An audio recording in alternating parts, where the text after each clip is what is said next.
మనందరికీ కొన్నిసార్లు ఇలా అనిపిస్తుంది కదా, రోజుకు 12, 14 గంటలు పనిచేస్తున్నా సరే ఎందుకో ఒకే చోట తిరుగుతున్నట్టు, ముందుకు వెళ్లట్లేదని ఒక ఫీలింగ్.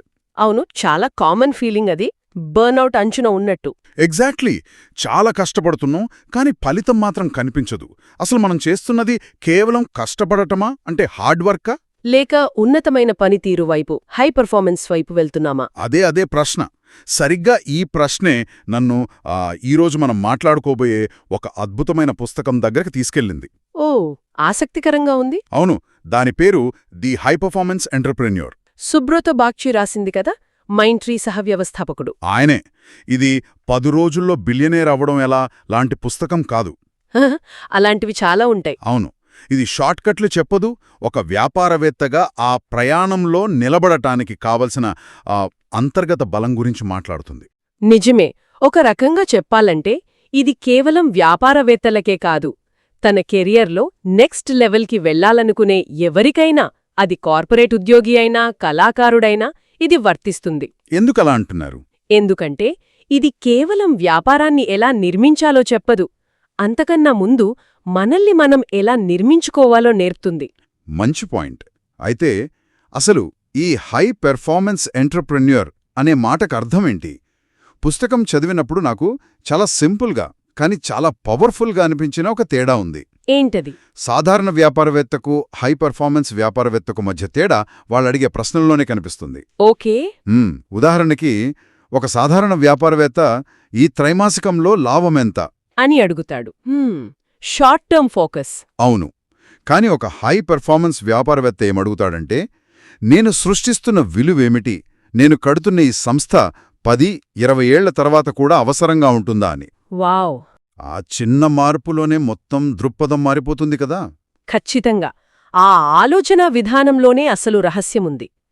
చాలామంది వ్యవస్థాపకత అంటే ఒక కంపెనీని రిజిస్టర్ చేయడం, ఫండింగ్ తెచ్చుకోవడం అనుకుంటారు. అంతే, అదే సక్సెస్ అనుకుంటారు. కాని ఈ పుస్తకం చెప్పేది వేరు. వ్యవస్థాపకత అంటే బాధ్యత తీసుకోవడం. ఇది అద్దె ఇంట్లో ఉన్నవాడికి, సొంత ఇంట్లో ఉన్నవాడికి ఉన్న తేడా లాంటిది. ఎలా? చూడండి, అద్దె ఇంట్లో ఉన్నవాడు గోడకి చిన్న మరక పడితే పెద్దగా పట్టించుకోడు, ఎందుకంటే అది తనది కాదు. నిజమే. కాని సొంత ఇళ్ళు అనుకున్నవాడు ప్రతి చిన్న విషయాన్ని జాగ్రత్తగా చూసుకుంటాడు. ఆ ఓనర్షిప్ మైండ్ సెట్, అంటే ఇది నాది అనే భావన మీ పదవిలో కాదు, మీ మనస్తత్వంలో ఉండాలి. ఈ మైండ్ సెట్ రావాలంటే కొన్ని ప్రత్యేక లక్షణాలుండాలేమో కదా. అవును, తప్పకుండా. పుస్తకంలో 4 ముఖ్యమైన లక్షణాల గురించి చెప్పారు.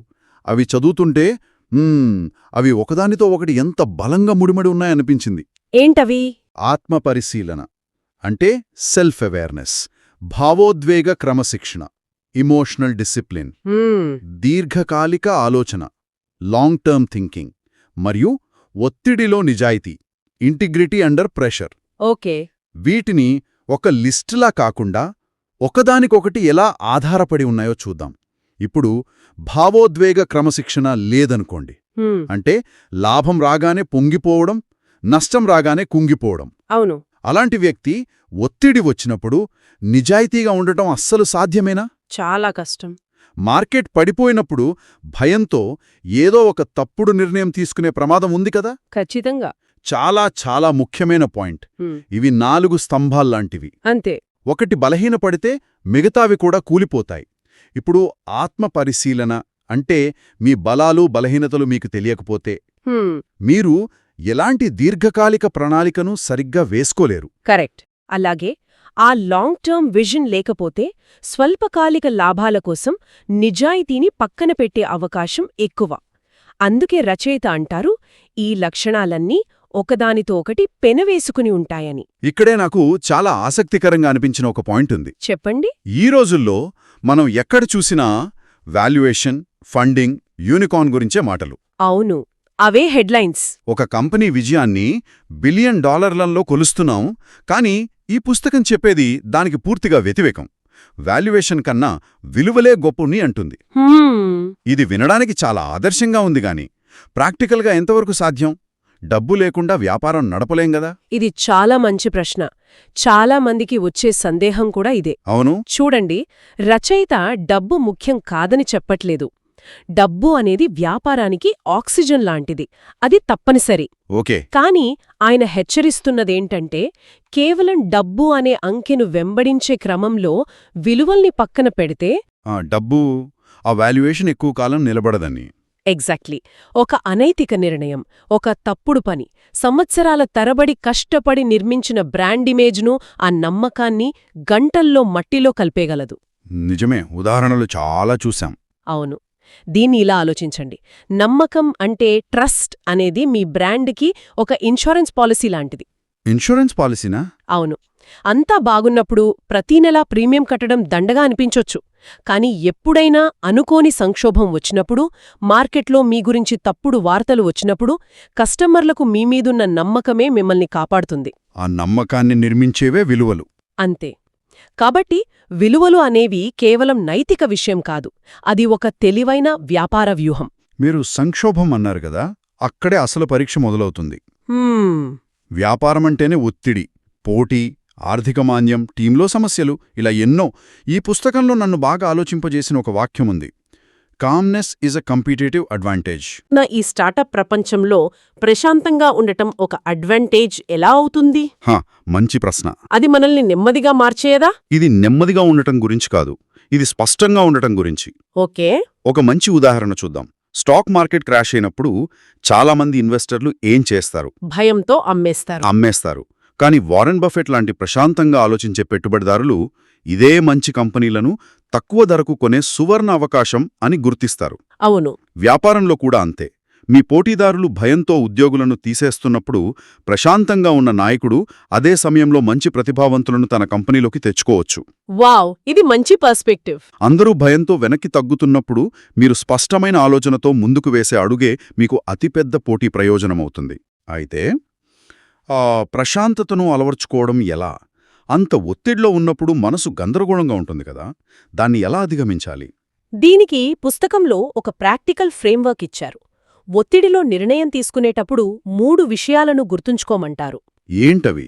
మొదటిది, మన అహాన్ని అంటే ఈగోని పక్కన పెట్టాలి. ఈగో? అవును. నాకు అన్నీ తెలుసు, నేను ఓడిపోకూడదు, నేను తప్పు చేశానని ఒప్పుకోలేను అనే అహం మన కళ్లకు పొరలు కమ్మేస్తోంది. అది వాస్తవాన్ని చూడనివ్వదు. నిజమే. రెండవది, మనలోని భయాన్ని, ఫియర్ని గుర్తించి దాని అంగీకరించాలి. అంటే దేనికి భయపడుతున్నామో క్లియర్గా ఉండాలి. అంతే. డబ్బు పోతుందని భయమా, పేరు ప్రతిష్టలు పోతాయని భయమా? ఆ భయాన్ని ధైర్యంగా ఎదుర్కొన్నప్పుడే దాన్ని దాటి ఆలోచించగలం. ఇక మూడవది, అత్యంత ముఖ్యమైనది, డేటా మరియు అంతర్దృష్టిని, అంటే డేటా అండ్ ఇంట్యూషన్ని బ్యాలెన్స్ చేయాలి. ఓకే, రెండింటిని. అవును. కేవలం అంకెలపై ఆధారపడితే మానవ సంబంధిత అంశాలను విస్మరిస్తాం. కేవలం మనసు చెప్పింది వింటే వాస్తవాలను పట్టించుకోకుండా ప్రమాదంలో పడతాం. కరెక్ట్.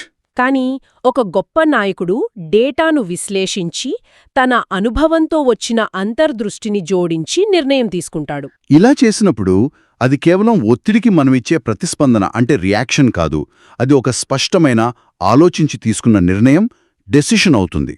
ఈ రెండింటి మధ్య చాలా తేడా ఉంది. ఒత్తిడిలో ప్రశాంతంగా నిర్ణయాలు తీసుకోవడం, ఇది ఒక నాయకుడుకుండాల్సిన అతిపెద్ద లక్షణం కదా. ఖచ్చితంగా. ఈ ఆలోచనే నన్ను పుస్తకంలోని మరో ముఖ్యమైన విభాగానికి తీసుకువెళ్తోంది. ఒక గొప్ప వ్యాపారవేత్త కేవలం ఒక ఉత్పత్తిని అమ్మడంపైనో, ఒక కంపెనీని నిర్మించడంపైనో మాత్రమే దృష్టి పెట్టడు. అతను తన తర్వాత నాయకులను కూడా నిర్మిస్తాడు. Leadership pipeline. అవును, పుస్తకంలోని ఈ వాక్యాలు నాకు చాలా నచ్చాయి. ప్రతిభావంతులు మంచి జీతం, మంచి పేరున్న కంపెనీలో చేరతారు. కానీ అక్కడి సంస్కృతి అంటే కల్చర్ వారిని ఆ కంపెనీలో నిలబెడుతుంది. ఇక అక్కడి నాయకత్వం, లీడర్షిప్ వారిని ఎదిగేలా చేస్తుంది. ఈ మాట వెనుకున్న సత్యం చాలా శక్తివంతమైనది కదా. మీ దగ్గర పనిచేసే ఉద్యోగులు, మీ టీం సభ్యులు వృత్తిపరంగా ఎదుగుతేనే మీ వ్యాపారం కూడా ఎదుగుతుంది. కాని చాలామంది మేనేజర్లు భయపడతారు. అవును, తమ కింద పనిచేసేవాళ్లు తమకన్నా ఎక్కువ ఎదిగిపోతారేమో అని భయపడతారు. కాని ఒక హై పర్ఫార్మెన్స్ లీడర్ అలా ఆలోచించడు. తన టీంలోని ప్రతి ఒక్కరినీ నాయకుడిగా తీర్చిదిద్దడానికి ప్రయత్నిస్తాడు. కాని అలా నాయకులను తయారు చెయ్యాలంటే వారికి కొంత స్వేచ్ఛ ఇవ్వాలి. వారు తప్పులు చేయడానికి అవకాశం ఇవ్వాలి కదా. ఇవ్వాలి. మరి అక్కడ వైఫల్యం, ఫెయిల్యూర్ అనే ప్రమాదం కూడా ఉంటుంది. దాన్నెలా చూడాలి? అక్కడే అసలు విషయముంది. మీ టీంకి స్వేచ్ఛ ఇవ్వకుండా, వాళ్లు తప్పులు చేయడానికి అవకాశం ఇవ్వకుండా కొత్త నాయకులు ఎలా పుడతారు? అసాధ్యం. ఇక్కడే వైఫల్యం అనే కాన్సెప్ట్ వస్తుంది. ఈ పుస్తకం ప్రకారం వైఫల్యం అనేది ముగింపు కాదు, అదొక ఫీడ్బ్యాక్ లూప్. ఫీడ్బ్యాక్. అవును, అది మనం ఎక్కడ తప్పు చేస్తున్నామో, ఇంకేం నేర్చుకోవాలో చెప్పే ఒక పాఠం. ఒక హై పర్ఫార్మెన్స్ వ్యాపారవేత్త వైఫల్యం నుండి పాఠాలు నేర్చుకుంటాడు. ఓకే. కానీ అంతకన్నా ముఖ్యంగా అతను విజయం నుండి వినయం, హ్యూమిలిటీ నేర్చుకుంటాడు. ఇది చాలా ముఖ్యం. నాకు తెలిసినో ఒక స్టార్టప్ వ్యవస్థాపకుడున్నాడు. మొదటి రౌండ్ ఫండింగ్ రాగానే ఆఫీస్లో ఒక పెద్ద పార్టీ ఇచ్చి ఖరీదైన ఫర్నిచర్ కొన్నాడు. కానీ ఆ తర్వాత ప్రాడక్ట్ మార్కెట్లో క్లిక్ అవ్వలేదు.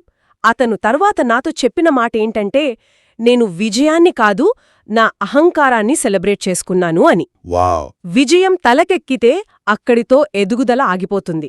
అందుకే వైఫల్యం పాఠాన్ని నేర్పిస్తే విజయం వినయాన్ని నేర్పించాలి. ఎందుకంటే అతను ఆడుతున్నది లాంగ్ గేమ్. అవును. ఈ మొత్తం సంభాషణను ఒక మంచి రూపకంతో ముడిపెట్టవచ్చు.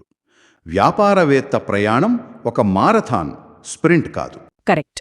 100 మీటర్ల పరుగు పందెంలో వేగమొక్కటే ముఖ్యం. కాని 42 కిలోమీటర్ల మారథాన్లో వేగంతో పాటు ఓర్పు, వ్యూహం, మానసిక స్థైర్యం కూడా అంతే ముఖ్యం. మధ్యలో నీళ్లు తాగాలి, శక్తిని కాపాడుకోవాలి. ఎత్తుపల్లాలను తట్టుకోవాలి. మనమివాళ చాలా విషయాలు చర్చించుకున్నాం. దీర్ఘకాలక విలువలు, ఒత్తిడిని జయించడం, నాయకులను తయారు చేయడం. ఇవన్నీ వింటుంటే వ్యాపారం నడపడమనేది కేవలం ఒక టెక్నికల్ స్కిల్ కాదు. కానే కాదు. అదొక వ్యక్తిత్వ వికాస ప్రయాణం అనిపిస్తోంది. అంతిమంగా మన కంపెనీ మన వ్యక్తిత్వానికి ప్రతిరూపంగా నిలుస్తుంది. ఖచ్చితంగా. అందుకే ఈ పుస్తకం యొక్క సారాంశం ఒక్క వాక్యంలో చెప్పాలంటే, ఏంటది? మీరు కట్టబోయే కంపెనీ కన్నా ముందు మిమ్మల్ని మీరు కట్టుకోండి. బ్యూటిఫుల్. ఎందుకంటే మీ కంపెనీ మీ వ్యక్తిత్వానికి నీడ మాత్రమే. మీలో స్పష్టత లేకపోతే మీ కంపెనీ నిర్ణయాలలో గందరగోళముంటుంది. ఊలు విలువలు లోపిస్తే మీ కంపెనీ సంస్కృతి బలహీనంగా ఉంటుంది. ఈ ఉన్నతమైన పాత్ర, ఈ హై పర్ఫార్మెన్స్ క్యారెక్టర్ అనేది ఆకస్మికంగా ఒక రోజులో వచ్చేది కాదు.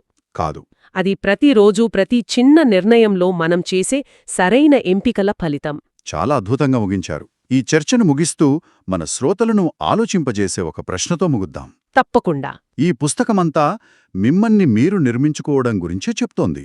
ఒకవేళ మన శ్రోతలు ఒక వ్యాపార ప్రయాణం మొదలుపెడుతుంటే, ఈ మ్యారథాన్కు సిద్ధమవ్వడానికి అన్నిటికన్నా ముఖ్యంగా తమలో తాము తప్పనిసరిగా నిర్మించుకోవాలనుకునే ఆ ఒక్క ప్రధాన విలువేమిటి?